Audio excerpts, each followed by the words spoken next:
It's wild getting up at 6 a.m. Honestly, like most people get up at 6 a.m. for work anyway, and I was doing it for uni, but because it's been like 6 or 7 months since I've done anything like that, I just woke up and I was like, oh my god, I have to get up now, and I was just looking like it's dark outside. This is not natural for me. Because that's the no, I don't get up before 10 anymore. Like, right. Must be nice, man. Must be nice. It's shameful. I am ashamed of myself, but also I like sleep, so. Hello and welcome back to the Redcast. I'm your host, Troy, also known as Red Archer Live, and this is my new show where I explore the world of entertainment through video games, content creation, music, and much, much more. As always, this episode was available 48 hours early for my patrons before the release on both YouTube and Spotify. And if you'd like to become a patron, make sure you head on over to www.patreon.com/Red Archer Live. Just pledge as little as $1 to get early access to the show. And just like last week, to open this one up, we're going to start by reading a review from episode 2. And this one's a really wholesome one, which comes from Dragon Lord, who wrote, 10 out of 10, really lovely to see a guy I found from quite small grow to not only become an Overkill partner, but also start his own podcast. Really interesting talk, dude. Keep it up, which is just a lovely review. So thank you so much for that. And it was one of the only reviews that wasn't concerning Blank Heist 101, so of course that was the one I was going to pick. But anyway, right, so make sure you leave your reviews in the comment section of this episode on YouTube so that one of yours might get picked out for episode 4 of the podcast to be read out live to open the episode. But anyway, let's get into episode 3, and this week's guest has visited the channel for a chat once before, back in 2018, so I reckon it's about time we have a catch-up. He's an actor known for a whole variety of roles, but you might know him best as Chains in Payday 2 and as Thanos in 2012's Avengers. It's Damion Poitier. How you doing, dude? I am phenomenal, all things considered. How you doing? I'm not too bad. I'm glad I didn't mess up the intro too much. yeah, it seemed pretty smooth. Seemed pretty smooth, yeah. That's the main test for me, is just not messing that up. Right. everything else is going to flow from here because you got through the intro, so it's got to be professional. It's got to be professional. And considering the half an hour we just spent trying to find headshots of you, which I'm going to have to try and cut down into like a minute of a glorious intro, that is just... Oh my god. So for context, literally, yeah, like I asked Damion for a headshot and he spent ages just sifting through his computer to try and find one. And then all serious went, I found one, here you go. And he sent it, and it's the one that you can see on the thumbnail and on the screen now, which is not quite the headshot I was expecting, but you know, it works. It does work. It may not be the headshot you wanted, but it's the headshot we need. Yes, it is the headshot we need, definitely. Oh my god, it's perfection. I love it. It's brilliant. Oh, honestly. Thank you. And for everyone who's wondering, because I know a lot of people expected me to mention it to him, Damion is now aware of Bank Heist 101 and has said he's going to watch it after this. So, yeah. Yes. We're Unfortunately, you guys aren't going to get my my response to it because I'm watching it afterwards. But in the next time we do an interview, you will definitely be hearing. Definitely be hearing my reaction to Bank Heist 101. In fact, the next interview may be just a whole talk about Bank Heist 101. Just break the video down. Please don't say that because breakdown. You know what the problem is? Because this is almost completely unedited. I'm gonna try not to take anything out unless, like, you know, we have any calls to death or something, which I don't imagine either of us are capable of. But like, people are gonna hear you say that, and then they're gonna actually like hassle me to make that happen. So thanks for that. That's now gonna be a thing. You're very welcome. And I'm gonna make sure I'll make sure it takes me a while to be available too. Really, that's about it. Oh no. Just basically what you should do now is when you watch it, just put a tweet out. Just tweet something out, tag me in, just say I've just watched Red Archer Live's Bank Heist 101, and then just give like some very brief thoughts and say more to come later or something. And then just maybe we'll get back to it, maybe not. I'm gonna anxiously watch my Twitter now for the rest of the day. I'm gonna be so scared. May not even get to it today, you know? It's busy times. Oh, no. Oh, don't. Because this episode will be live on Saturday for patrons, and it'll be live everywhere else on Monday. If he has reviewed it, I will put the tweet up on screen now so you can see it. Of course, I don't know what he's going to say. I don't know whether he will have to, but if he does, then everyone can see it, so... Oh, God. Oh, it's perfection. I don't... What a great way to start this off. But, no, I was saying... Yeah, I'm very worried. I'm scared. I'm really scared, but I'm just going to fight through the pain, basically. There you go. But no, so the last time we actually spoke was 2 years ago now, which just makes me feel even older than I already do, even though... That's crazy. I shouldn't feel old because I'm only 21, but whatever. But yeah, that was September 2018, which is just... Right. It feels like, it's like you were saying, it feels like ages ago and yet not very long ago at all. But like that was the first interview I'd done with anyone from the Payday universe. So awesome. And I think it was a good start. I personally think. I think I started as we meant to go on. I'm back, so that says something, right? It does. It does. And funny story to lead us right into the first proper topic was that right after the interview, Damion sent me a message saying, let's talk more when there's more things to discuss. Let's do another interview. And I was like, oh, cool. So that's a good sign that he enjoyed it and he wants to do more. What I didn't realize is you meant that quite literally, because about a month later, Payday 2 had its ending. So. So that's really where we need to start, to be honest, because I want to know just basically what that whole experience was like about filming the ending cutscenes and then also seeing everything go public. So, what was your experience of it all? Well, it was like a wonderfully bittersweet thing because, it was the end, and it was we talked about it. Payday was this thing I kind of wandered into. Yeah. I had no idea what was going on. It was like, hey, go read this thing. Okay, do this web series. Okay, do you want to voice this game? Sure. And all of a sudden, boom! I'm flying to Australia and I'm flying to Switzerland. Sweden, sorry. But I'm flying all over the world. People are hitting me up on Twitter and I've become a part of this huge part of this community that I wasn't aware that existed, and it was obviously it grew as. It grew immensely as Payday 2 came out and things like that. But it was just incredible to kind of be, in that spot of whoa. So to have it all come around and be like, hey, we're shooting the ending.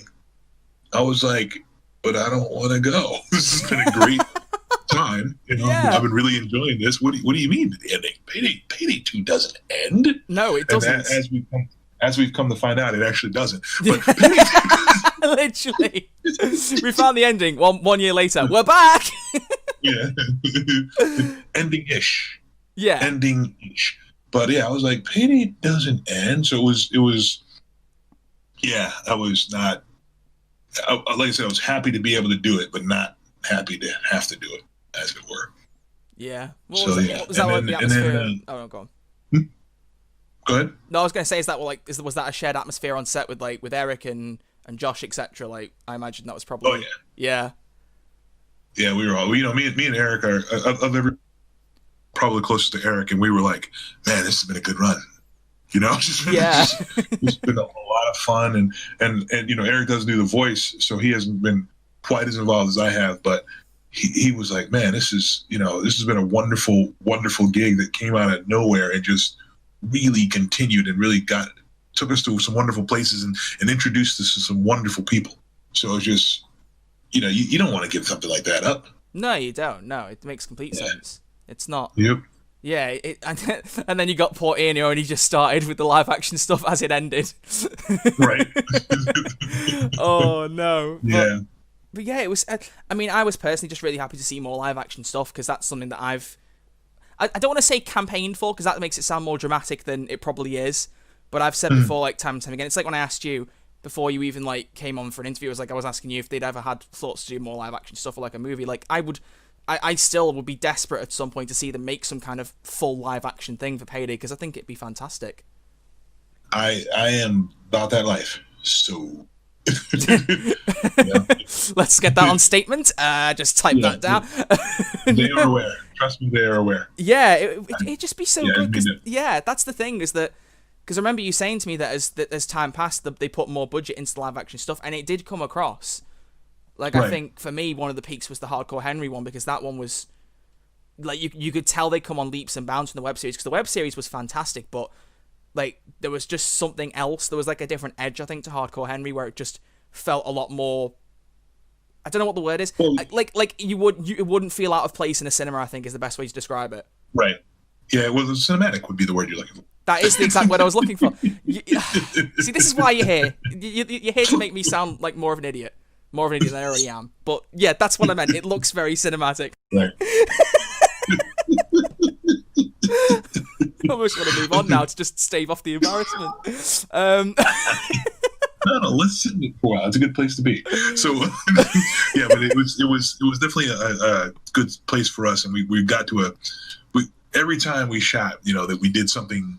They tried to step it up every time, and it was very clear from our angle that we watched them bringing it up and up and up, and we were happy to be a part of something that was evolving And the tricky thing though is, to shoot a short film is not a big deal. Shoot a DLC promo or trailer is relatively simple. When you start getting into actual film work and episodics and TV, then you have to get involved with other producers and people who are more used to working in that format.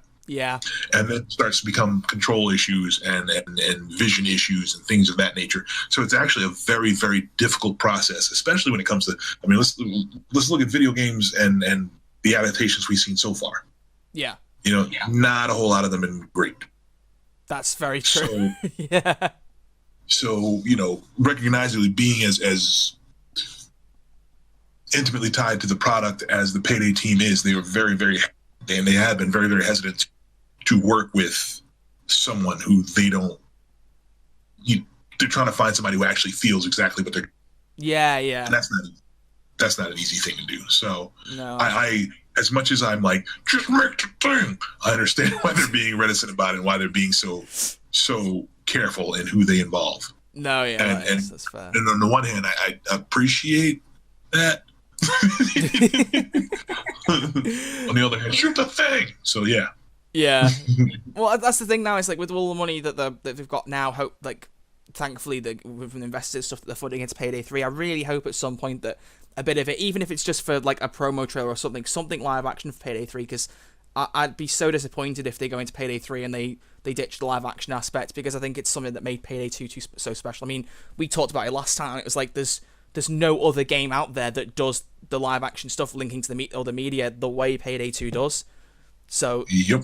I think to lose that in going into Payday 3 would be something that would be really, really sad, and I don't imagine they plan to, and I hope they don't, because it's just it's amazing, and hopefully if the game launches with a good amount of popularity, because Payday 2 when it launched, I mean, it had a good base behind it, but it was nowhere near what it is now, like without a shadow of a doubt. So I'm hoping if the Payday 3 starts off strong, then they can really properly push the live action stuff for future DLC updates and stuff, because it's very hit and miss, and it's like when they put out the most recent trailer with Almir actually doing some live action stuff, I was like, wow, they're still doing some live action things. This is cool. This is nice. It was like a nice little refreshing surprise, but it's just so good. I love it. I think it's such a fantastic thing. Well, one of the things I love about it is it's like we were talking about. It's something only Payday was doing, so it's just it gave it a distinctive feel and flavor that no other video game had. Exactly. And I love that about it, and I love being able to participate across all mediums with it. That was amazing. Yeah. I got to do, with the exception of, I think, 3 things. If you saw chains on screen, it was me. Yeah, because you were saying if your mask was on the whole time, it wasn't you, which was I think for Hoxton Breakout was that was the one. Yep. Yeah. But then I went back and did the voiceover, so I still worked on that. Exactly. Yeah. And then there was the trailer.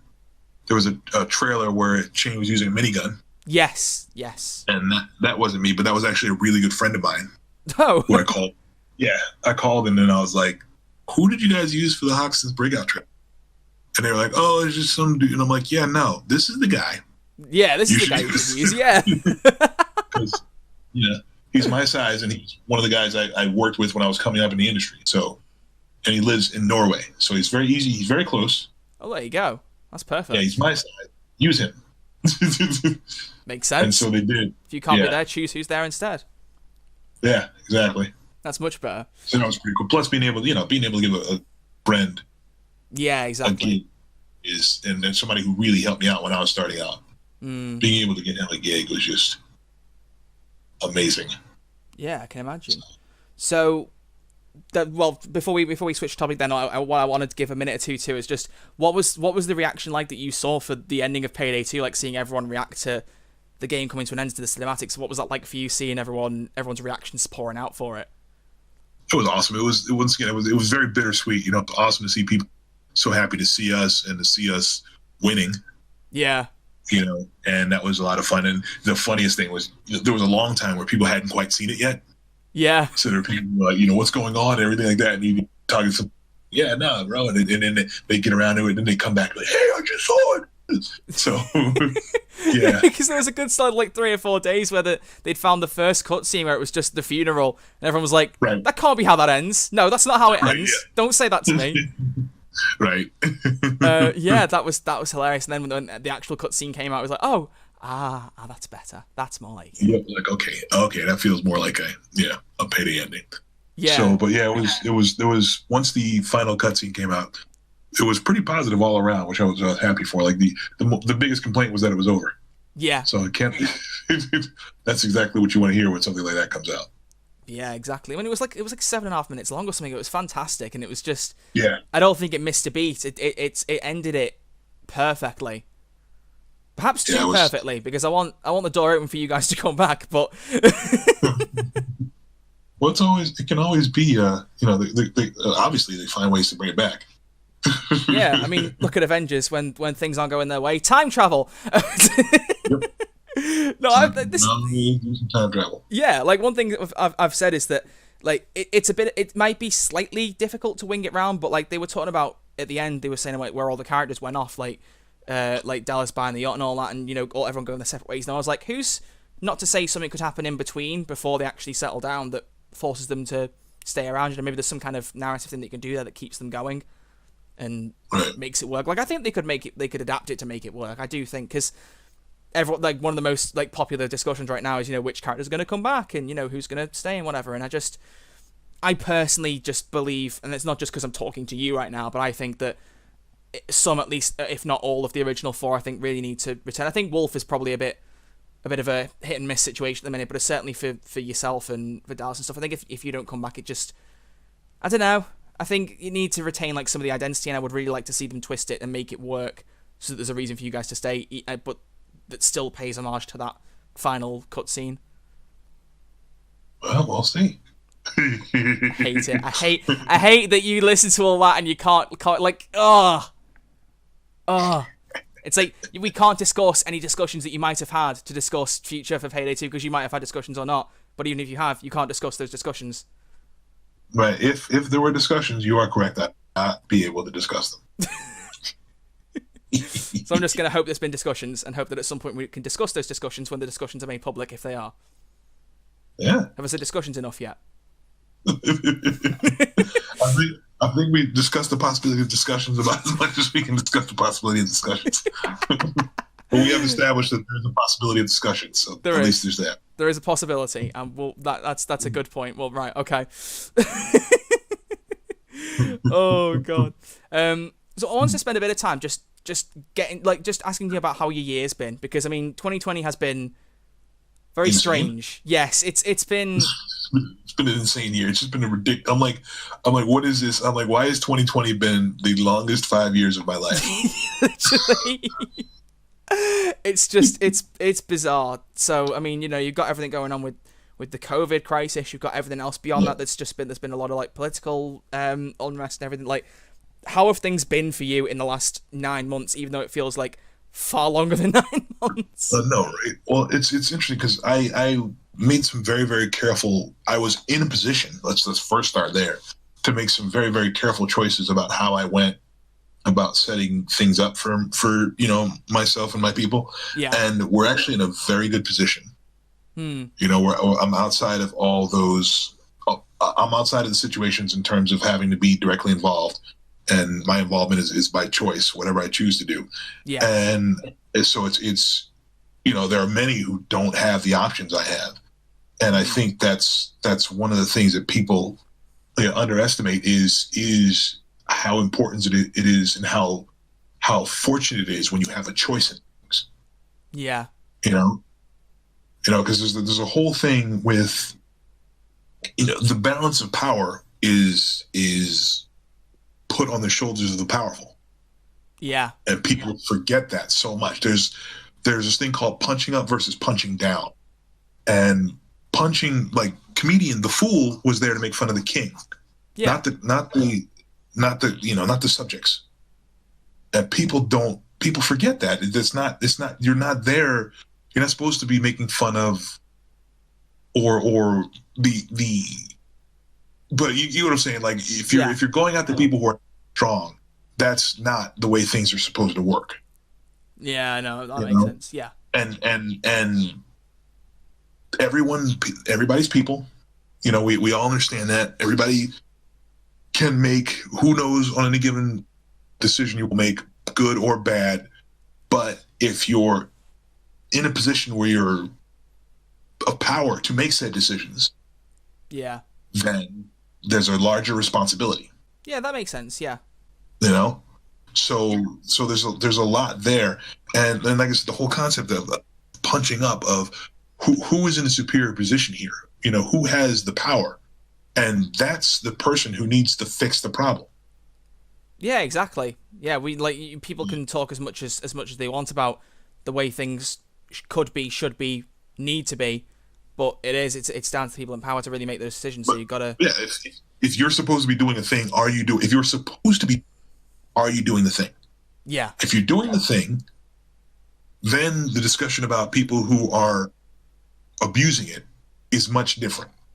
Yeah. If you're not doing the thing, well, then you can't even have an honest discussion about what. Yeah, true. Because the social contract is being ignored. It's not being honored. Mm. You know, and I don't know. It's difficult to ask someone to honor a contract that you are not honoring. Yeah, or to blame someone for not honoring a contract that you are not honoring. Mm. You know, that's so and the thing is, there's a lot of misinformation. There's a lot of sides to it. You know, this isn't these people believe this and these people believe this situation. Yeah. Which a lot of people want it to be. This is not a black and white situation. Literally. Yeah. That was very nice. Very well done there. Thank you. But there's so many different shades to it, and so many different beliefs, and so many different and people, you know, it's take it from a place of humanity. Go to the humanity of it. Okay, what is the humanity of the situation? Where are the people? Where's the heart? Why are people doing this? What are they doing, and why are they doing it? Yeah. You know, and then it goes to Americans don't know their history. Mm. We do not know our history. We are not taught our history. We are not offered our history. We're not offered our history in a narrative form, like our true history in a narrative form. We're not offered it in school. You know, you pretty much have to do private study in order to have any kind of real historical frame of reference. And the historical frame of reference is because the reason why the situation and the people involved in the situation are where they are is because of what happened in the past. Yeah, exactly. You know, we're where we are because of what happened. So ignoring the past and trying to say, let's move forward, you can't do that unless the situation has been equalized, which it has not. Yeah. You know, so I have a great deal of, I guess the best way to look at it is I have a great deal of sympathy for those who are not, I guess not sympathy is not the right word. I have a great deal of compassion. Everyone finds some difficult circumstances where they don't know what to do. However, on top of my compassion is the fact that if you are negatively affecting people that you are supposed to be helping. Yeah. Or if you're going against people who have done nothing to you, you are not, that is not a situation that I can, what's the word I'm looking for here? Condone? Yes. Thank you. Exactly. There you go. We helped each other out. You helped me with my... Perfect. Yeah. I can understand a situation and not condone. Yeah. I think people don't really take that in heart. You can understand a situation.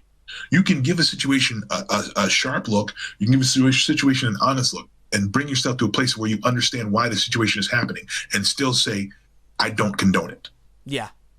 You know, and it's a lot easier to do when you're not in the situation. That's true. So it's just it's been made to be an incredibly complex situation. It's been put into these categories, and this isn't anything new. Yeah. You know, the caste system has existed for years, and the point is people in large numbers have power. Yeah. That's an absolute. So the trick is to direct that power in a place that enables whoever's able to direct it to do what they want. Yeah. You know? And America has this concept of equality that has never been honored. Yeah. You know, it says all, you know, the people who, the Constitution, the people who wrote quite a few of them were slave owners. Yeah, it's true. So It was a very common thing for people involved in power to have to be. Like, so either they didn't. So either they didn't believe it, or I'm not a man. Yeah. Right, and then it was all men are created equal. It was not all are created equal. It's not all people are created equal. So women weren't even involved or included. So there's so but if you're not taking basics of the situation that formed our country, the very framework that our literal interracial relationships were formulated on, you cannot possibly be looking honestly at the situation. Yeah. It's been interesting for me because I've got such an outside perspective, not being American, in case it's not obvious for anybody that I'm British. I mean, it probably is, but whatever. I'm not the best with accents, but it's just it's been very, very interesting to see how things have been developing. I think over the last few months, because it's exactly what you said. It's that it's being boiled down into very specific categories, and there is such a mix of opinions and attitudes. It's far more complex. It's far more involved than people make it out to be when they try and boil it down to certain aspects. I believe personally, well, the thing is, it's actually very, very. If you're hired to do a job, and in the process of doing that job, you break the rules of the job, you should be punished. Simple. Done. Start there. Yeah. Anything that comes out of that's we're dealing with a simple situation. Now, once again, and then you get into why are people doing what they're doing? Why are there so many problems in certain communities and things? Okay, let's look at the social contract. Yeah. As to where it is now. Let's look at the social contract that was actually offered. Mm-hmm. Not the one that was said to be offered, the one that was actually offered. And see if you can see whereas they might have got there. And if we can see that, then we say, okay, how do we fix that? What do we do to make that more in line with what we say it is or what we want it to be? Yeah. I don't want anybody to get hurt. I don't want anybody to get killed. I don't want anyone to lose things that they've worked so hard for. I don't want any of that. It shouldn't have to come to that, no. No, but let's be real. There's not a conversation happening. Yeah. There's been many, many, many requests for a conversation. Many, many, many things that said we should be talking about that. People who have said things and done things that were very peaceful that said this needs to be addressed. This needs to be something that's been talked about. Yeah. And it hasn't. And it's been pushed aside. Which it should never have been, yeah. Ignored. And it keeps happening. Even in the light of everything that's been going on, the situation keeps arising. Mm. So obviously there's a fundamental flaw in our operational systems here. It's one that shouldn't be hard to overcome, but it's just... Well, but people often talk about the conditioning of one side without actually both sides are being conditioned. Both people who find themselves on opposites of this conflict are being conditioned to believe certain things about the other side. Mm. And when you're conditioned to believe something about someone, and in such a way as like the way society looks at people like me is not positive. American society does not look at people that look like me. It does not. It never has. So inherent in the way you're growing up is a negative bias towards people that look like me. Yeah. Unless you have close and personal contact and meaningful contact with a person like that. And like people are always talking about, there's the people like throw around the word privilege and bias and all this other stuff. I have privileges. Yeah. I have bias. I have my own personal things that I have. So if I, who should be considered a part of who am a part and was considered a part and all the things that, and I can look at myself and say, I have these things, then why is it so difficult for others to look at those? Yeah. And why? Conditioning. You're conditioned not to. That's true. Yeah. Because everybody has their own privileges and their bias, no matter how strong it is or whatever it might be towards. Everybody is privileged or biased towards something in particular. It's just the way it's human. We make judgment calls. That's how our brains work. Our brains are designed to make judgment calls because that's how we live. We're based off of hunters and gatherers. So you have to decide and make a judgment call on whether or not you can hunt this thing or whether or not gathering this thing is worth your time. You have to make these judgments, and these judgments can be life and death. Yeah. You know? So that's where our thought process evolved from. And that's how our fears and our anger and things are manifesting, because we're being put in a position where we think these things are in danger. And in some cases they are. But we need to know where from and what the true dangers are. And that's very difficult to parse out, especially from a small and shielded position of observation. Yeah. No, that makes sense completely, yeah. So, yeah, I've been doing a lot of soul searching, and I've been quieter than I would have liked to have been on this publicly. Yeah. You know, I've been trying to put together things to say, and the problem is, one, who's going to listen, and yeah. And, so thank you for bringing me on, so I could, air it out. No, it's fine. Like I said, like for context, I said to Damion before we recorded this, like I sent him a list of topics. And I was like, I don't know how much and what you want to say about what's been going on, but I wanted to make sure that you could say whatever you wanted, because it's just such an important thing, and I don't think, in a lot of ways, people are getting out the messages that they want to, because you hear what's in the news, and then even what's put in the news can be biased, and everyone's opinions gets thrown, and it's a bit of a mess. It can be. So well, there's been several things that have happened, like, previous to before the 80s, there was actually news was actually it was held to a standard. Yeah. It wasn't entertainment. There was a standard. If it was considered itself news, there was a standard that was held to. Now, of course, that standard was based in a certain socioeconomic, cultural, POV. Yeah. But there was at least a standard that it was held to. After the 80s, it was dismissed as a requirement for calling yourself a news station, and people have run wild and taken advantage of it. Yeah. And then we had a little problem of, like, there's been several things that have led us to this point. Then we had the problem of the 24-hour news cycle. Which kind of started around the time of the O.J. Simpson case. Yeah. The problem with the 24-hour news cycle is you need 24 hours of news. Yeah, this is the thing. And then if you haven't got, you have to start, like, either exaggerating stuff or, God forbid, making stuff up. You don't want that, but, like, It happens, man. It happens. It does. So if you need 24 hours of news. So then, fast forward, and all of a sudden you have the internet.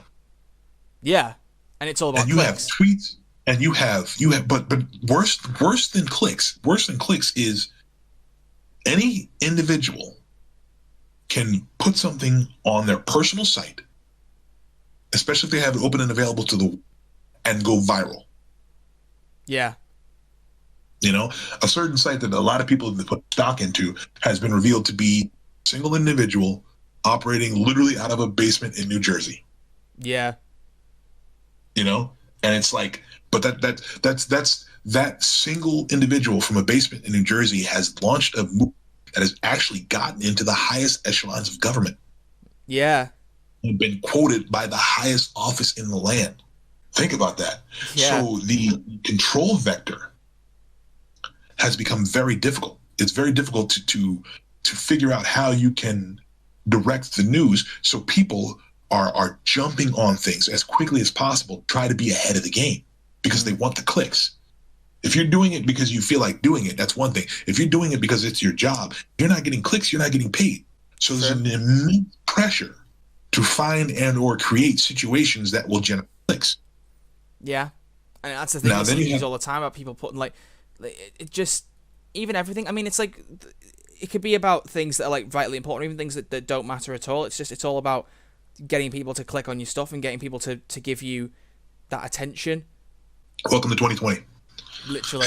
I mean, that sums up, like, literally just everything. Just welcome to 2020. 2020 has just been such a strange year. It's just, and that's not even touching on, like, the COVID crisis. Like, that was something else I was gonna, like, ask you about. Like, that was just, this whole thing's just been very strange. Well, COVID is a very, very interesting thing, because one of the issues with the way the news has been going, the way the information has been parsed out, and one of the best and worst things about the internet is I can find you 10 to 15 things that absolutely agree with anything I say and that will scientifically back it up. Yeah. You know, I mean, the most difficult things that people are having trouble with is airborne contagion, asymptomatic transmission. Yeah.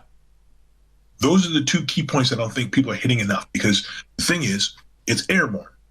Mm-hmm. So if I have it and I'm standing next to you and we're talking, I may have it.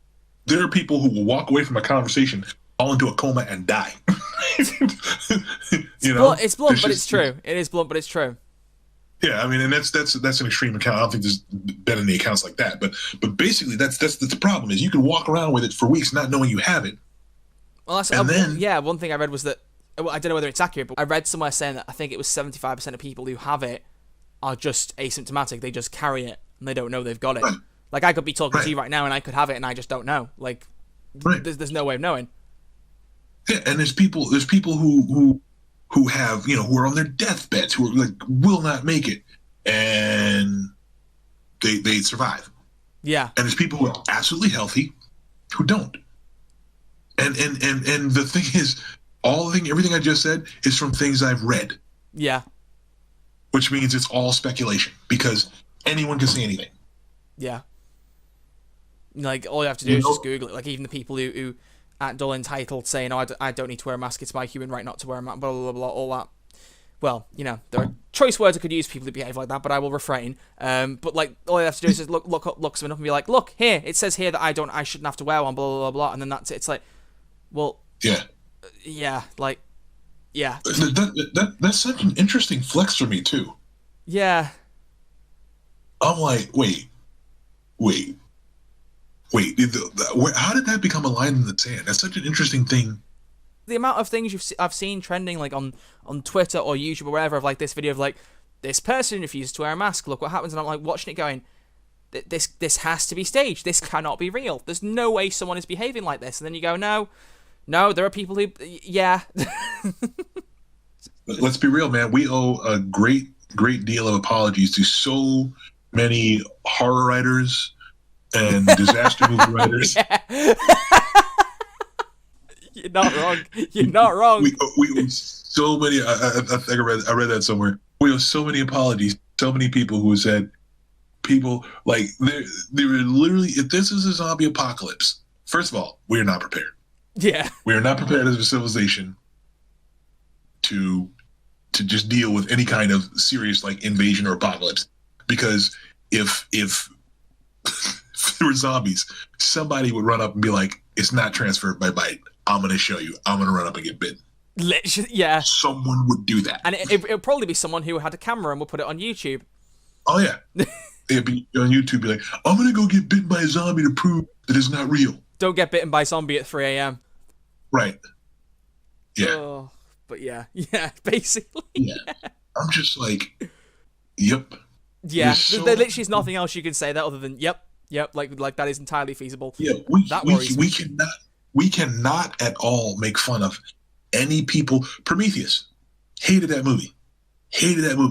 Absolutely possible. I'm sorry, okay. but the xenobiologist who's like, "Hey, I was just in here 45 minutes ago and there wasn't and now there's a snake, so I'm going to touch it." Yeah.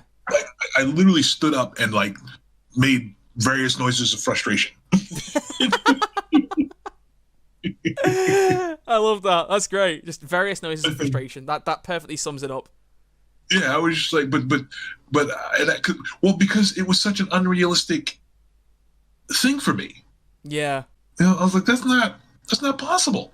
But I knew it was possible because I knew the people, and I somehow managed to underestimate the stupidity of people in large groups. Yeah, I don't know how, because people behave very stupidly. And now the problem is you don't have to be in a group to be in a group, because we have the internet. Literally, the internet. Let's be fair, the internet is just a group of collective stupidity. That pretty much sums up the internet. Yeah. But I don't know. So yeah, it's just there's once again, like, you can find something to back up any and everything you wish to believe. Yeah.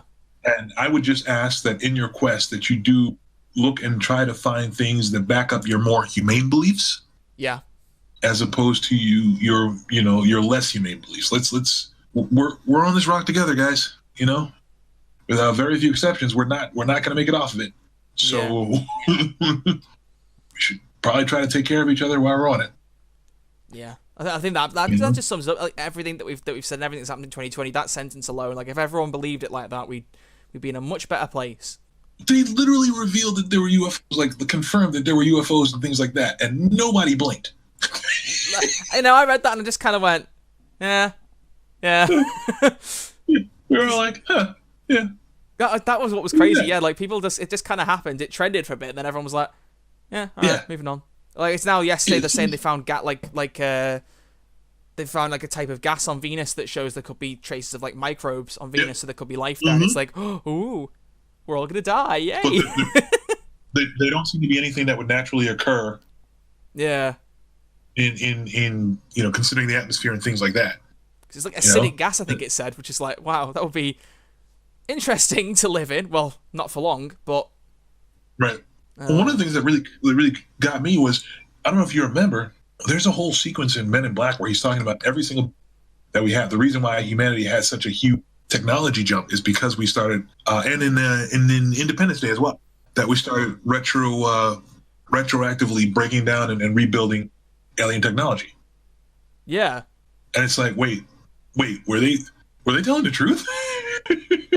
Oh yeah. Oh, good point.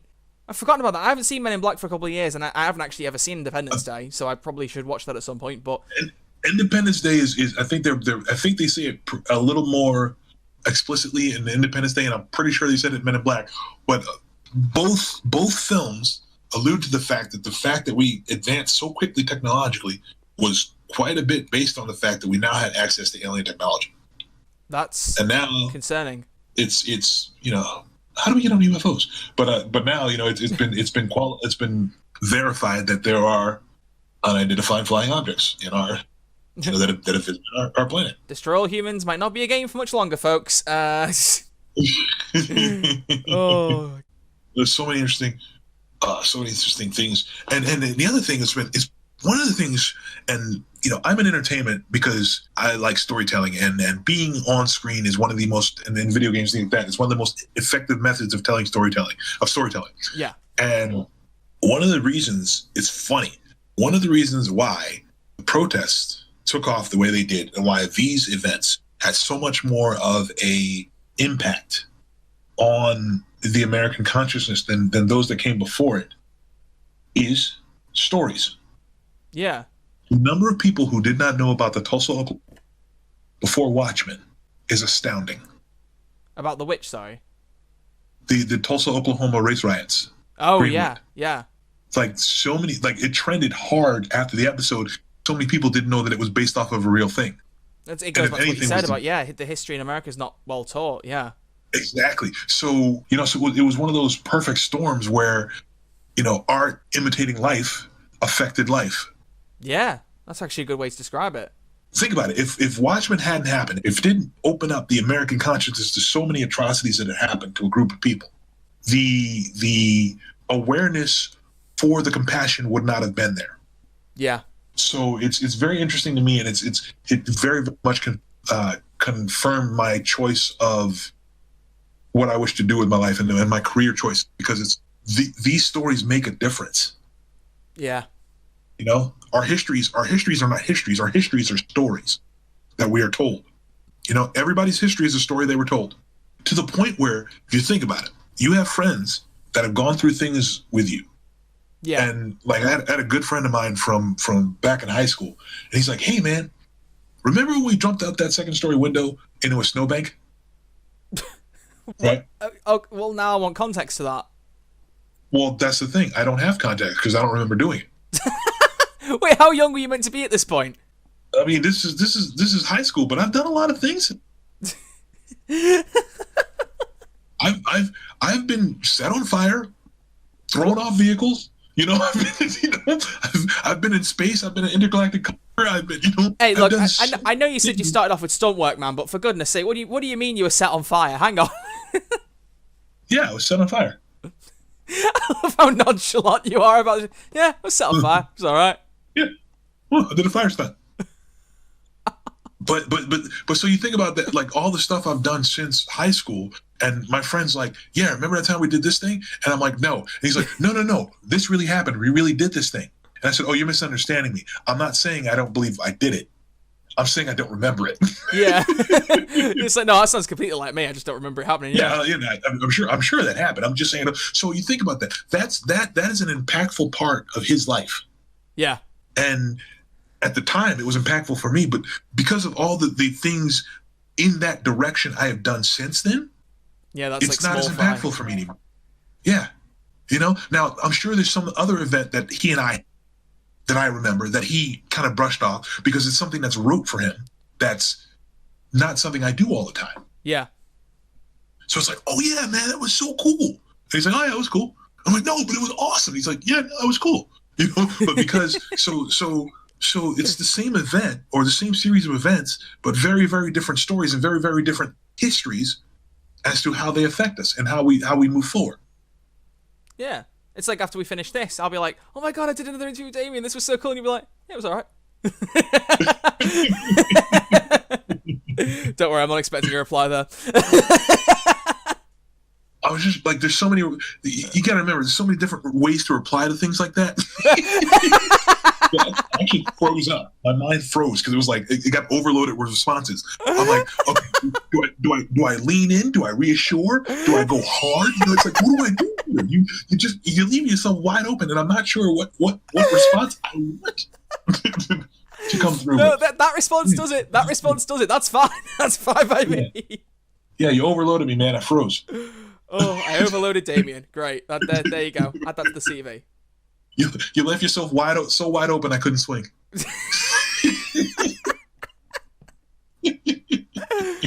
Okay. Right. Let's move on before it gets any more strange. Because one thing I said to you, I remember after we finished the first interview, was that we kind of scraped on a few like nerdy type things. We talked a little bit about like The Walking Dead and stuff like that, and especially with Avengers, with you being with you having your roles in the Marvel Cinematic Universe. But like, I wanted to go into it in more depth, and we didn't have enough time. So I just want to straight up start this off by saying, Avengers Endgame. What did you think? Because this is something that we could talk about for 3 hours, so I'm gonna have to be very careful how in depth I go here. But here's my issue. Here's my major issue. Oh dear. Yeah. That's not where I saw this going. Hang on. I quite enjoyed it. I just had one major issue that really disrupted my enjoyment of the film. I'm scared that whatever you say now is actually going to disrupt my enjoyment because it's currently my favorite film in the cinematic universe. So I'm worried now. But go on. Okay. Thanos' plan was stupid. How so? I can't remember what the principle is, but there's a principle of life, whereas if you eliminate half of life, actually it's not even his plan, it's his provocation, his motivation for it was stupid. If you eliminate half of life, yeah, and you leave the systems that enable life to flourish in the way that it did in place, it will actually come back twice as fast. Yeah. But to be fair, his plan in Endgame was to get rid of all life then, so that there was no knowledge of before. But then again, the same thing could still happen even then. Well, the problem is, instead of he's trying to take away instead of creating more to account for a scarcity. Yeah. And that's the funny thing about it is scarcity is an interesting concept because it's false. There's no scarcity. It's about the distribution of resources, not resources themselves. So there was some continuity or story breaks, especially when you're talking about a character that's supposed to be one of the most intelligent, conniving. Yeah, because his motivations were different in the comics, weren't they? Something about like he wants to please Death comics, or something. Death brought him back to wipe out half of life. Ah, okay. Because he kind of hints at that when you were Thanos in the Avengers, because they were like saying like to challenge the Avengers is to court death, and I didn't pick that up until recently, and I've rewatched Avengers like I think it was like a couple of days ago, and I heard him say that, and I went, I see, And there's been a lot of arguments and things online about how they could have made that more a part of the mythology, and they chose to go a different way, and it was stunning. amazing to watch, great performances, awesome, but at its base, it was a broken format. When you're incredibly intelligent, incredibly masterful, incredibly methodical genius is working off of a easily disproved premise. Yeah, takes a little bit of the sting out of it for me. That's fair. That's fair. Yeah.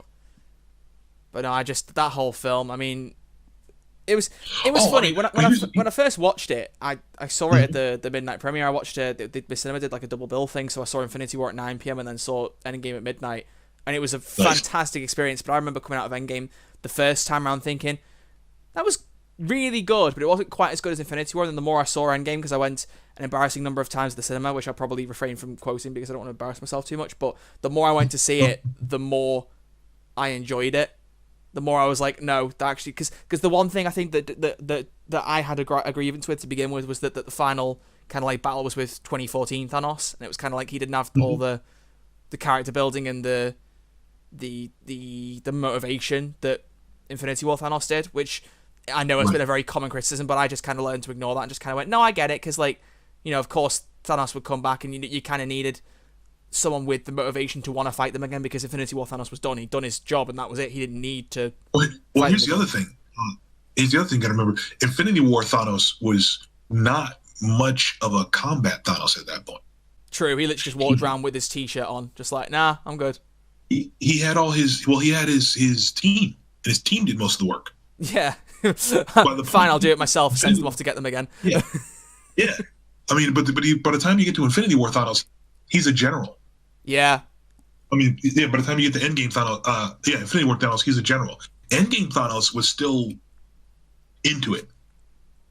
That's true. You know, he was still into doing it himself. He was still into, like, he didn't have any of the gems. He was still at that, I am going to do this thing. You know, so he actually had a lot more dog in the fight than Infinity War Thanos. Because he was like, let me just do this and snap it. Endgame Thanos is like, I gotta whoop all of y'all to show you that I'm right, so that I can do the thing that I'm doing. Endgame, Infinity War Thanos is like, I've done it. I've got the thing. I'm here to get the things to do the thing. Yeah.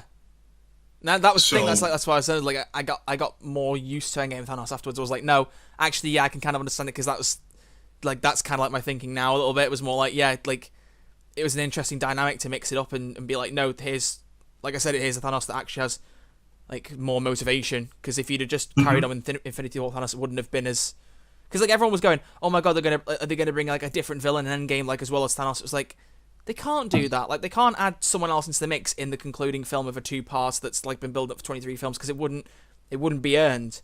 Like, oh look, there's Galactus. It's like, well, he's not been mentioned. Why? Hello? Yeah. Like, it would have been. Where's this coming from? Yeah.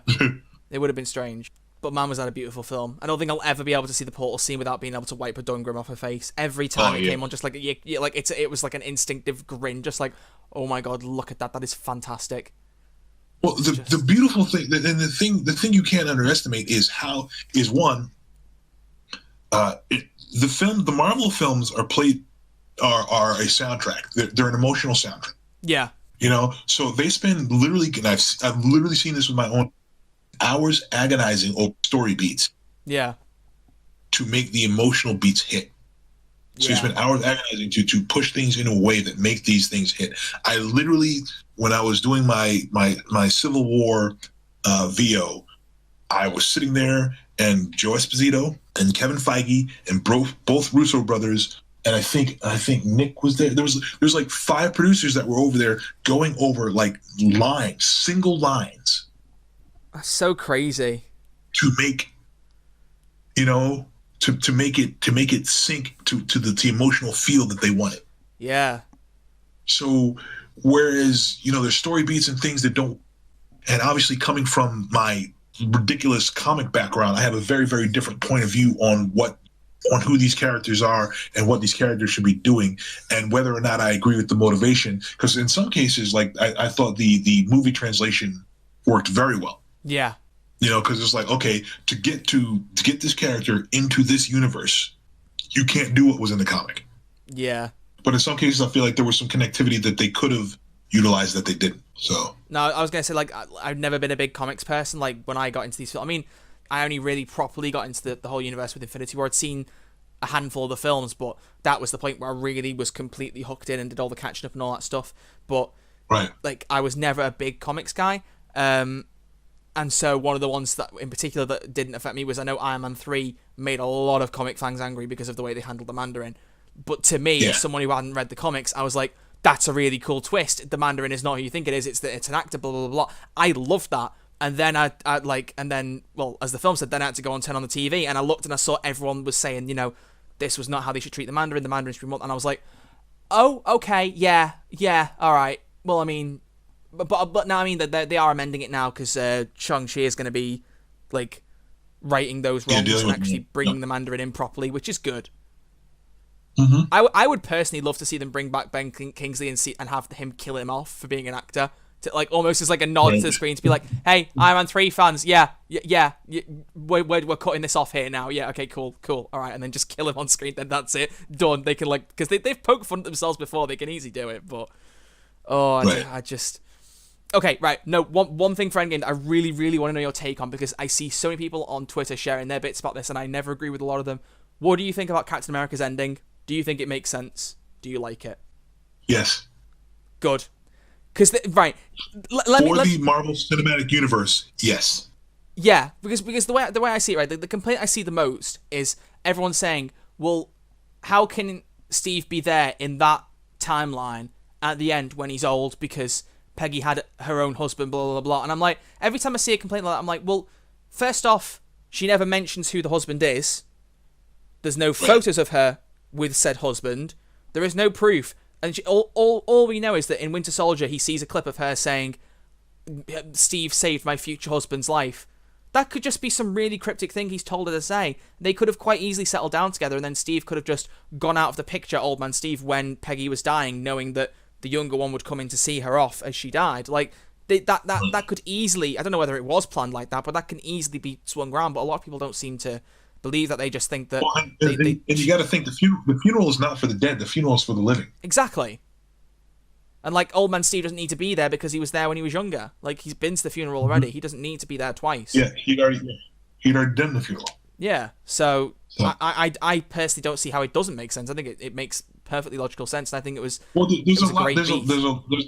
It's a big buy, but it's a great emotional beat. Yeah, it's like for me as someone who like personally, Captain America has never been one of my favorite superheroes. I really like him. Like there isn't one of the original 6 that I don't like. Like even Hawkeye. Hawkeye gets so much hate, but I love him. I think he's great. But like. I like when I first saw Endgame, like even like Black Widow has now retroactively become one of my favorites. Like for me, my top ones, I love Iron Man and Captain Marvel. They're my top 2, and then Black Widow is now like a very close third. But like at the time, even when I was watching Endgame, like she wasn't really that high up. But when she died, I was in floods of tears. More just because I think I was like, oh my god, they actually are killing people off now. That's where they're going with this. Because the only spoilers I had for Endgame going in was somebody tweeted out saying my 2 favorite characters have been killed. So I was like, right, okay, 2 people are gonna die. Cool, right. And then also someone like posted a picture of Hulk with the gauntlet. And I was like, oh, great. Okay, cool. So I know that Hulk's going to be involved in stuff. Right, cool. But that was all I knew. So like I knew it was going to happen. And then as soon as that scene came up with Hawkeye and Widow, I was like, oh, no. Oh, no. It's like, oh, no, don't do that. Just that whole scene was just gut punch after gut punch. And as soon as she just went, let me go, I was gone. I was absolutely gone. Because by that point, we're like 2 hours in, and it was so funny because my mum was sat next to me because I don't know why, but she was like, I'll come along with you to midnight premiere. And the thing is, when I'm crying, I'm trying not to make noise. I just kind of like, it sounds strange, but I just kind of like vibrate. I just kind of like shudder in my seat. And she was just like all I could feel was just you shaking the seat. I was like, I'm sorry, it's sad. It was just, it was so, but that was the first one. Then obviously Iron Man destroyed me. Like there were about 4 different points, like especially when they sent off the wreath with the Arc Reactor on from the first film. As soon as I saw that, I was like, oh, I hate you so much. Yeah. And even like the cheeseburgers line from Morgan. But Captain America, like I didn't think that his ending would make me cry. As soon as I saw him as an old man, I was like, oh my god, they're getting rid of him too. Like I was just, it was so stupid, but I just lost it. It was so funny. But like even like my mum and I, neither of us have been massive fans of Captain America, but like that ending made both of us cry. We both sat there crying as the film ended. And it was like, oh my god. But I thought it was such a fantastic ending, him going back with Peggy. I loved that. Yeah. And I'm glad they gave Sam the shield as well, because I really thought they were ramming it home for Bucky. Right. Well, but you got to think about it from a cinematic universe point of view. They actually didn't give Bucky time to earn it. Yeah, I mean, there's like I literally saw recently. There's even a Civil War deleted scene where Bucky picks up the shield and throws it at somebody, and then goes, "Oh, I gotta get me one of those." And I'm like, "See why he deleted that now? Very clever." Right. Yeah, but they didn't give it. They didn't earn it. Yeah, it's true. The character didn't earn it. That's what I'm saying. They go over. They very intent on how they work on it. Mm. They were they didn't give the character airtime to earn the shield, so he doesn't get the shield. Yeah. And this is what I love now, is that they've announced all the different things they're going to be doing. Like, we've got all the films and then also all the Disney Plus shows. Like, they're really properly trying to expand it, and I'm just so happy about it. Like, it's going to be some of the stuff. Like, especially now, having played the Avengers game, I'm really excited for the Miss Marvel Disney Plus show. Nice. Because, like, that's my first look at her character. I mean, I don't even think she's a particularly old comics character, if I'm correct in thinking that. She's pretty recent. Yeah, because in the Avengers game, like, one of the things you can do is pick up, like, comic collectibles, and, like, it'll show you, like, key issues from different characters' history, and, like, there's loads of, like, 60s comics for Captain America and whatever, but for Miss Marvel, I don't think any of her comics that you can collect go further back than 2014, which made me think, okay, if you're talking about Kamala Khan, yeah. Yeah, Kamala Khan, yeah. If you're talking about Kamala Khan, yeah, you can't go back that far because that's when she was created. Yeah, but I really like her. I think that she was done so well in the game, and that makes me really, really excited to see her come into the universe. Did you catch that when in Captain Marvel, when she's flitting through all the different uniforms? Yeah. One of the ones she flits into, and I think it's the one where Monica touches her, is actually Monica's Captain Marvel uniform. No, I didn't, because I think I got most of the references, but I didn't get all of them. Yeah, well, there's the one, because it's a color shift, because it's they're very similar, but yeah, I think or Monica says, "I like that one," or something. Oh yeah. Mm-hmm. Oh yeah. Don't get me started on Captain Marvel, because I'll go into a massive thing about that. I adore that film and that character so much. I just nice. For me, the thing that I really want to see. I don't know whether I want it to be like the 10-year plot. It would be great if it would. Like, if it's the next 10-year plot, I'll be so happy. I really personally want to see Secret Invasion become like a very big plot. And there are rumors that Captain Marvel 2 will delve into that and bring like a lot of Avengers in a kind of a Civil War style thing. And if they do, great. But they already set a big with Spider-Man, they already set a huge... Yeah, this is the thing. This is what had me thinking. Well, actually, I should probably say, for anyone who's listening and doesn't know what Secret Invasion is, it's basically a storyline in which the Skrulls basically infiltrate the Avengers and keep out to governments, etc., and just they're basically just trying to take over the planet, but nobody knows who's who because they're Skrulls and they're shapeshifters. So, like, they've done some modifications to make them like perfect copies of whoever it is they're copying. So, like, one of the Avengers that we have right now, or several of them could be Skrulls, and they might reveal it later. Like I said, I didn't read the comics, but for me, there was an animated show I used to watch. I don't know whether I mentioned it before, called Avengers: Earth's Mightiest Heroes. It was like a kid's cartoon, and I was watching it in high school. That was the best Avengers cartoon. That's my favorite Avengers cartoon. Yes! I'm glad you know it, because as you know, the second series was all about Secret Invasion. There was a massive push on that, and I adored it. I thought it was so cool. So as soon as I knew Skrulls and Captain Marvel, I was dead excited, and then as soon as I like just seeing them in the trailers and everything, and then they turned out to be the good guys or the less bad guys, and I was like, oh, so are you not gonna go down that? Oh, okay. Because like I loved the film, but I was like really worried they shut the door. And then Spider-Man 2 comes along, and they're like, actually, Nick Fury and Maria Hill were Skrulls, and I was like, oh, like you should have seen the look on my face in the cinema. Like, I lost it. Like, even more so than when J.K. Simmons came up, because everyone lost it for that.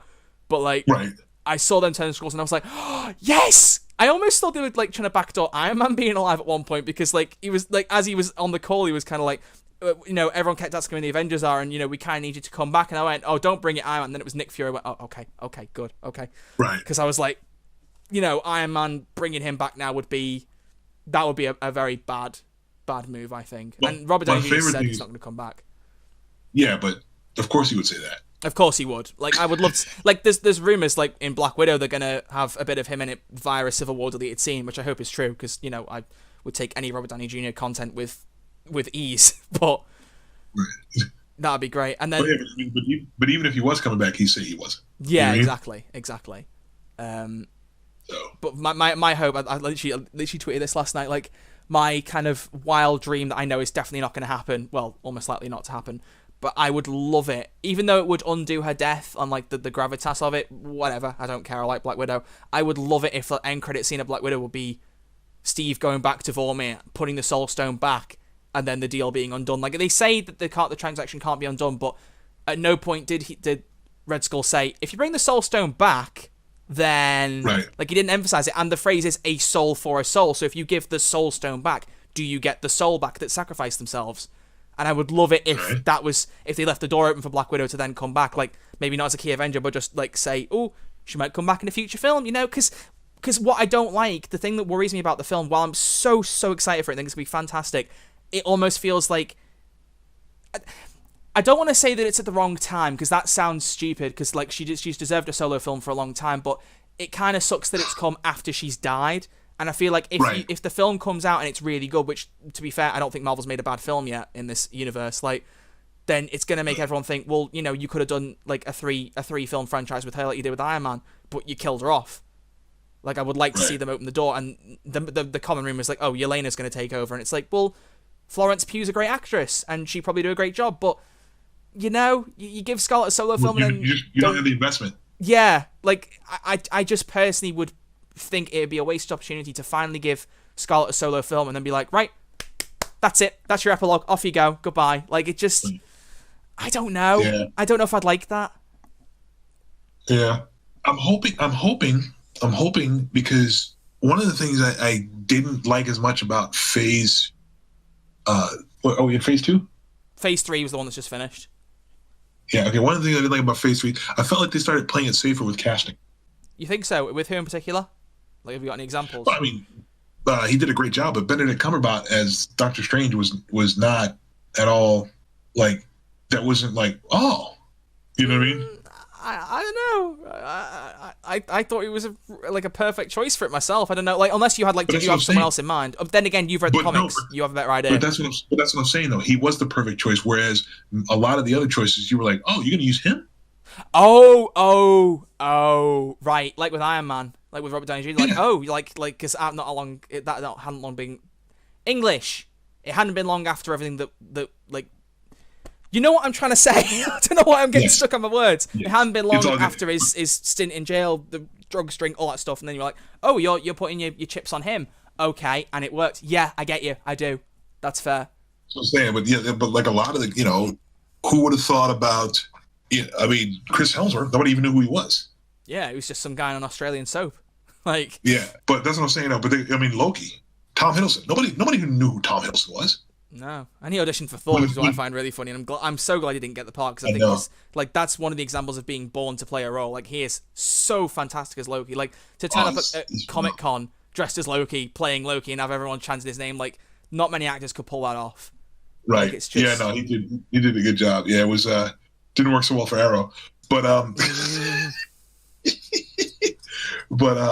yeah, dude.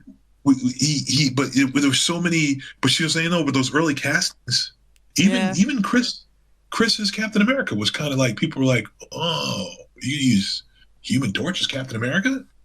That's true. That is true. They gave him like a second chance there. Yeah, all the earlier the castings were very like, you were like, oh, you know.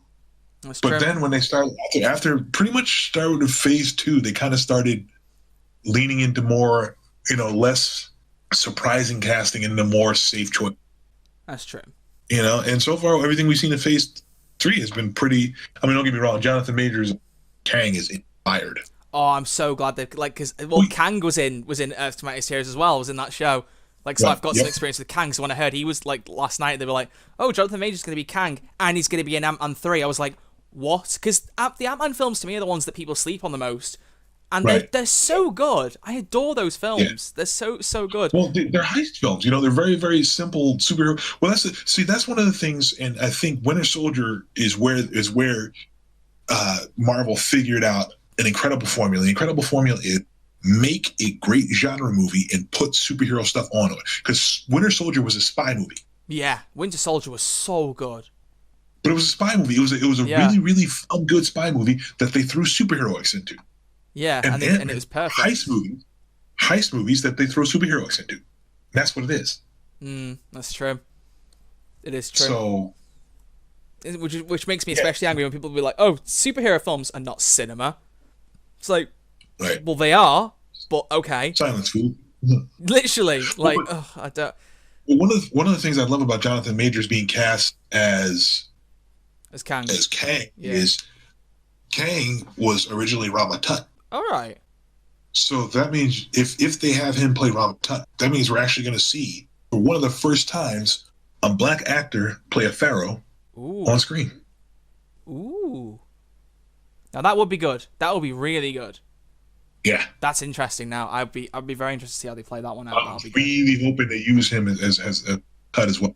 I mean, to be fair, like Ant-Man 3 can easily use time travel now because it's been very quantum realm focused. And now the quantum realm is the key to time travel. So if they don't touch on time travel at all, it will be a bit strange almost, to be honest. So, well, you can't do Kang. The whole thing about Kang is time travel. Yeah, literally, he's a time travel villain. So it's the perfect time to bring him in. So there's no excuse why they couldn't do the Pharaoh side. If you're not doing time travel, why bring in Kang? Yeah. You know, but if they make him Rama Tut as well, then we are in some interesting territory. Yeah. You know, that'll be good. Very, very far away from Gods of Egypt. True. Well, okay. So, out of all the Marvel stuff, I just want... This is just like my closing question for you before we move on to the final topic. Out of all the Marvel projects that are coming out, so TV shows, films, is there one in particular that stands out to you that's exciting you the most? Captain America. Winter Soldier, Falcon and Winter Soldier. Yeah. That's going to be a great one. They're back on set now, which is great. Yeah. I just so far that's one of the ones I'm one of the most excited about. I'm pretty excited about most things, but that one. Yeah. Ooh. Like there's not a single one I'm not excited for. Like She-Hulk and Moon Knight, I don't know either of those very well at all, but I'm still like, there are loads of characters that I didn't know about going into the Marvel Cinematic Universe, and I'm like, I love those. Like Guardians of the Galaxy, I had no idea about. But yeah. Well, Moon Knight is big. Aren't they aren't people really hammering now for Keanu Reeves to go for Moon Knight? Because people keep saying that Keanu Reeves should get an MCU role. Now I feel like that's the one a lot of people are putting his name towards. And I don't know. You're a comics person. Do you think that would be a good casting? Because I haven't got a clue. Yes and no. How I love Keanu Reeves. Keanu Reeves is not a pull off 3 different personalities act. So unless they are going to, shift away from that narrative, which is possible, which they might. Yeah. I don't know that he's a great choice for it. That's fair. See, I haven't got a clue. I would love to just see Keanu Reeves get a role, but I just depends on what it is. Because the John Wick films are just like some of the most iconic films of our time. To me, anyway, I adore them. I think they're fantastic. I love them too. The main issue I have with the John Wick films is you made them so badass in the first one that there was no believable stakes for the second and third one. Yeah, they've made the kills a bit more gruesome. Like there was one particular in 3 where like he literally just blows someone's head off with a shotgun. It's like, yeah, you can't improve the action, so you just improve the violence, I guess. But you weren't ever really concerned about John. Yeah. They spent so much time talking about how badass he was in the first movie. That's true. That when the second movie, you're like, okay, let's see how he kills all these different dudes. It's like watching a Rambo movie. Ooh, how's Rambo going to wreck all the guys, I think what interests me the most is that they've now confirmed that John Wick 4 and 5 are going to be shot back to back. What was the last big Hollywood film to a bill that was shot back to back? Infinity War and Endgame. So I'm like sat here thinking, are they going to try and pull off some big final 2-parter for him? Because obviously they can't do the films forever. Right. Because it will get old, and I don't want them to do it for so long that it then ruins the effect of them. Because so far, I personally believe, this is just me, but I think they've got better as they've gone along.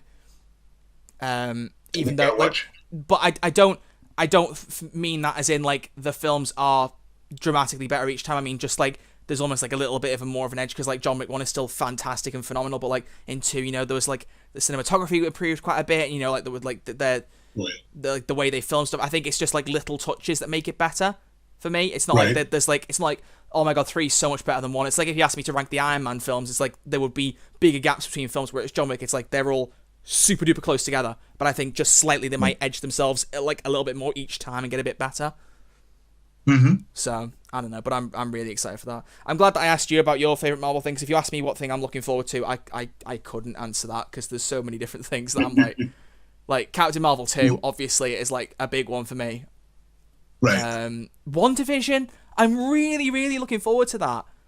But it's going to be super trippy. It's going to be interesting. I'm worried about it. Like I'm gonna say that because this is the most common theory. So I'm gonna warn if anyone doesn't want potential spoilers for WandaVision. Actually, do you care if I say this? Because I don't know how involved you are. Because there's a big theory that I'm wondering if they're gonna play out. I might not mention it if you don't want me to say it, but it's just a theory. You can say anything you want. That's fine. If anyone cares, then don't listen for like 30 seconds. But the whole rumor around WandaVision is that because it's like stuck in like a 50s style sitcom, it's all very strange and very different, is that it's all going to be inside her head, and that Vision is like still dead, they're not bringing him back, and it's all going to be in her head. It's all going to be like about her overcoming like her demons and stuff, so that she's ready for when she appears in Doctor Strange 2, which makes me sad because I was really hoping they were going to bring Vision back, because to me one of the biggest ball drops they had in Infinity War to Endgame was that they backdoored all this stuff about Vision still being a lot without the stone, that he could still exist without it, blah blah blah.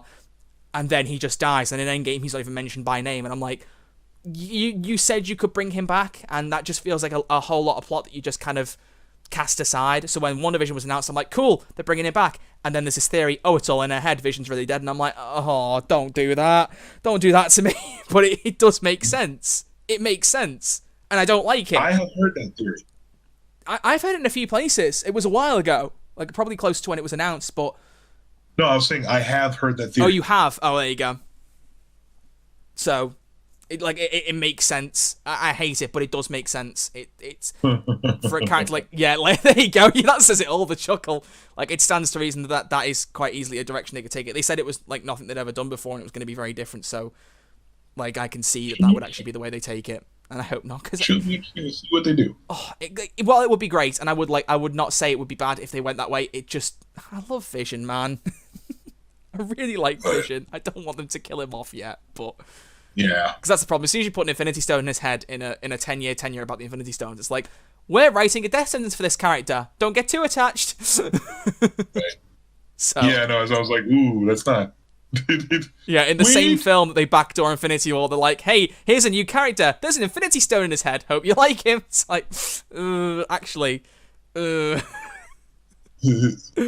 not going to get attached. I'm not going to get attached. I'm not going to get attached. Oh, literally, because that's what's the thing with it is that literally Paul Bettany had earned that role, like to be Jarvis in how many films was it? Four entire films, and then also for the start of Age of Ultron, to be Jarvis and then to be put into Vision to develop the character. It's fantastic. Like he really earned it. Yeah. And I would love to see them explore him a bit more, because he was quite key for Age of Ultron. Civil War, he had some pretty good moments. Like, I really liked his little speech about conflict leading to catastrophe and all that, and him shooting Rhodey. But there wasn't much to explore there. Most of his character development really came in Infinity War, and then he died. Yeah. So yeah, and that was in a film where they were trying to juggle a bunch of different people. So I would like to see him get more love, and I know he will get some more in WandaVision. But I mean, beyond it, man. Because I know, it seems like they're trying to backdoor the Young Avengers, which I'm completely down for. Kate Bishop is, to me, I love how long we're spending talking about this. This is going to be a 2-hour podcast at this rate. Jeez. But no, because I have started picking up some comics recently. I've gone in particular for Kelly Thompson is one I picked up quite a few for, and she did a whole run for Kate Bishop that I've been reading that I really like. So I'm really keen to see her come into Hawkeye to be developed as a character. And it seems like they are trying to lead a bit is it Wiccan and Speed, I think they said, were potentially going to be brought in WandaVision and then would carry on afterwards. They are trying to backdoor the Young Avengers, and I think that'll be cool. Yep. But I don't want to see them get rid of all the old characters, which I know they won't, but I would love to see, like I was saying this on Twitter, I would be interested to see something a la Avengers 1, where the SHIELD role is fulfilled by the older Avengers. So people like Vision or Doctor Strange or whoever it might be, or Hulk. I hope Hulk stays around. I really do. Right. I mean, he's bound to come into She-Hulk. He's they can say what they want. He's bound to appear in that. It would be difficult and silly. Yeah. To do She-Hulk without Hulk. Yeah, to be like, okay, we're getting rid of Hulk now we have She-Hulk. Like, Mark Ruffalo deserves a solo film. I know he's probably not going to get one, but man... That has to do with Universal. Legal, not with... Yeah. It's just such a shame. Yep. But... Yep. What can you do? I don't know. It's just... Keep watching, keep letting them know what you want. Literally. Just... Yeah. Oh, God. Like, there's so much more we could say, and we could go into so many other geeky things, but I feel like before we spend another 5 hours, I probably need to switch us back to my last question, my most important question. Well, double-edged sword, really, but you probably should expect I'm going to ask about Payday 3. You probably should have seen that coming. No. Completely hit me out of left field. I had no idea you were going to ask. Just like, wait, what's Payday 3? Like, what's the... Like, you didn't even know about it. Wait, they're making another one? They are. Did you not know? What? That's what's so funny. Like, the Twitter account, like most days now, people are like, when's Payday 3 happening? Is it coming? And everyone's like, it's confirmed. And everyone's like, really? It's like, they need to do like a big press release again to confirm it exists, because I feel like most people still don't have a clue it even is happening. But yeah, I'm gonna ask you the same thing that I did with Ian, because when I asked Ian this question, I basically said, how much do you know? What can you talk about? And knowing that you probably will say no and very little, what would you like to see? So, same thing again. What do you know about Payday 3 that you could share? Presumably nothing. And beyond that, what would you like to see in the game, if you have any thoughts?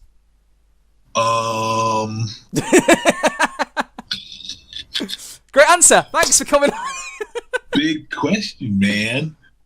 All right, let's break it down. So, what can you say about Payday 3? Nothing. There you go. Do you right? Or this might be one you have to be careful how you answer, but I'm going to ask it anyway.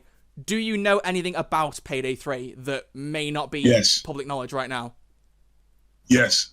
I hate this. I hate this so much because I want to grill you for information and I know I can't, and that gives me so much stress. Okay, what would you like to see in Payday 3 then? Like what? Like from a perspective of someone who's played Chains now for 7 years? Question mark. Maybe it's a bit longer. You probably filmed it a bit before 2013. I don't know, but like 7 or 8 years. Like from someone who's been very involved in the franchise this whole time, where would you like to see either your character go or just Payday go?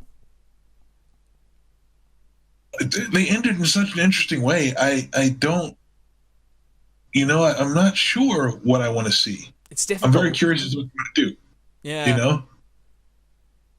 So, yeah, it's interesting because it's but the fun thing, and the limiting thing is heisting in 2020 and 2021 is very different than heisting in 2013, 2014. Yeah. So it's like, but I'd like to see. See, what I imagine is going through your head. I would hate to put words into your mouth, but I imagine is you probably want to see some of the stuff that you already know about, and so you can't say that stuff because then you're leaking things that you know. Huh? We'll assume that you didn't hear that because it seems that you did. But yeah, so because that's the thing. Like I want to ask because obviously I want to know what you can tell us, even though I know every time that it's a moot point because you can't say anything. But man, there's nothing I can tell you. I just wish you just go. Actually, I left a hint about it earlier in the podcast. Did you listen? Nope. Oh no, well, it's still 2 or 3 years off yet, so I imagine it's going to be a while before we hear more news. Although my channel craves things to report. And as we discussed earlier, a lot of news things just want to put titles out, but I don't do that. I just make news when there's news to make, despite the complaints I get sometimes. I still get loads of complaints. People going, why haven't you done a video on Payday 2 on consoles in so long? I'm like, because there's no news to report. I can't make it up, can I? Like, if there's news, I'll do a video. But like, what do you want me to say? Oh, there's a new update, and everyone goes, really? I go, no. It's like, well, why'd you make a video then? It's like, give the people what they want, man. Literally. Well, take that up with Overkill then. That's their problem, not mine. Right. Oh, I love that. Hey, man, why did this happen? I'm the performer. Yeah, I'm here to bring the news. If there's no news to bring, then yeah, that's it. We're done. Like, Oh, I love that because everyone just goes, oh yeah, because like they think with the partnership that I have like a load of weight over them. I'm like, I wish I did. I wish I could tell them what to do, but no, that's not how it works. That's not. Probably need to give you a good bit of credit as well for the partnership because that was like, because the interview with you was the first that probably put me on the radar. I think. Oh, well, it might be. I don't know. I know that having a few things with Ian definitely helped, but like you started it all off for me. Like that was, like I'll say it before and I'll say it again. The fact that you even agreed, because I remember I messaged you just like, would you be interested in coming on the channel? And I was dead certain you were gonna be like, oh, I'm really busy. You know, I'm not really sure. And then you just went, yep. And I was like, what? He wants to do it? Hello. Well, my schedule is insane because it's like I'll be like super busy, and then I'll have pockets where I don't have anything. Yeah. But I never know when they're gonna come up or what's gonna happen. Yeah. So it's always like super random, you know. And so like there's people who've asked me since you who I wanted to do that I couldn't do that never worked out, and there's people, you know, it's just random to me. Like sometimes it works, sometimes it doesn't. And fortunately for you and I, this is the second time now we've been able to get together and make it work. Clearly, it's because you love me. Like I can tell. That's fine. Yeah, no, that's totally it.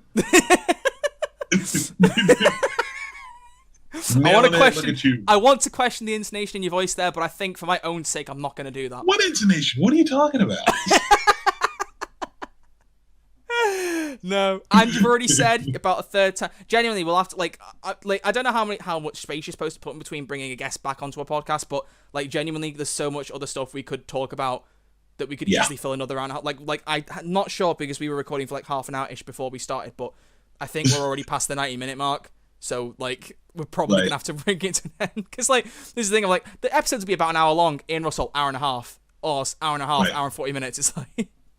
Whoops, creeping. There's so much to talk about, and there's so much like we need to pursue. So basically, what I'm saying is, don't go anywhere. I'll be back for you soon. Right? Yeah. I was gonna be. Yeah. Okay. You just instead of this time being like, well, back there's more to discuss. Just I'll bring you back in like a week's time. That's it. The podcasts are every 2 weeks. I'll bring you back in a week's time. Done. Yeah. Then we can talk about Bank Heist 101 too. That'll be great. That'll be fantastic.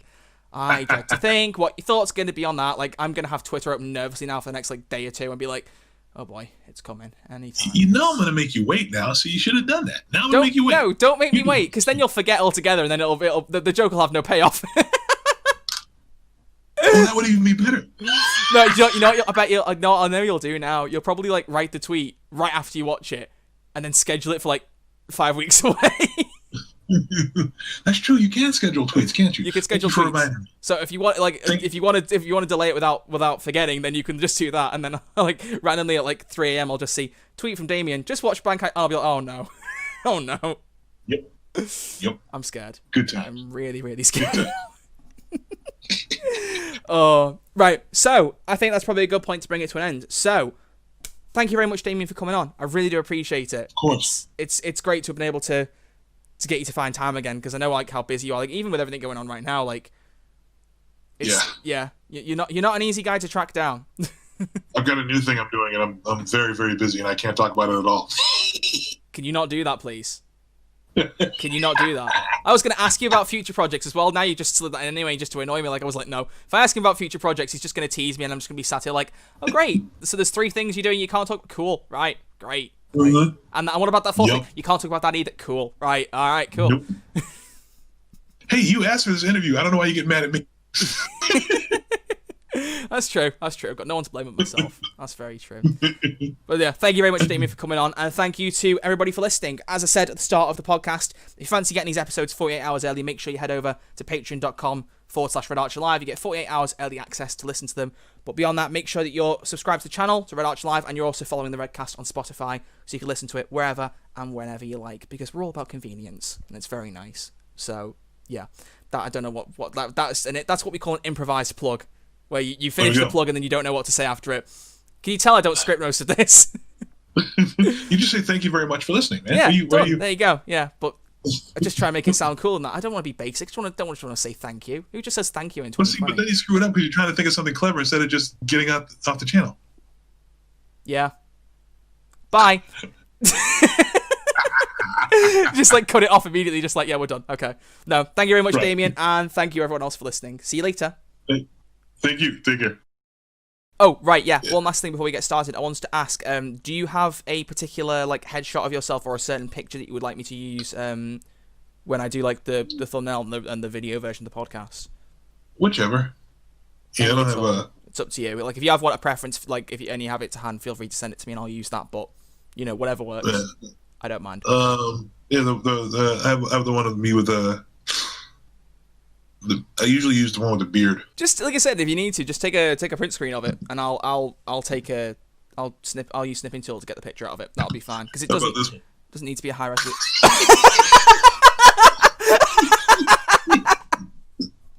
Oh my god, that's perfection. Oh my god, I actually really want to use that. What, you actually want me to use that picture? Oh yeah, hell yeah. What, complete? You can't be serious.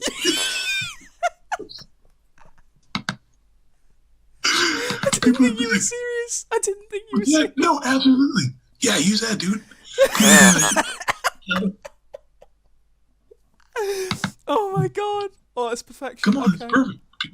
Unless you want to use... Hold on. There's another... In the same thing. Unless you want to use this one. Oh.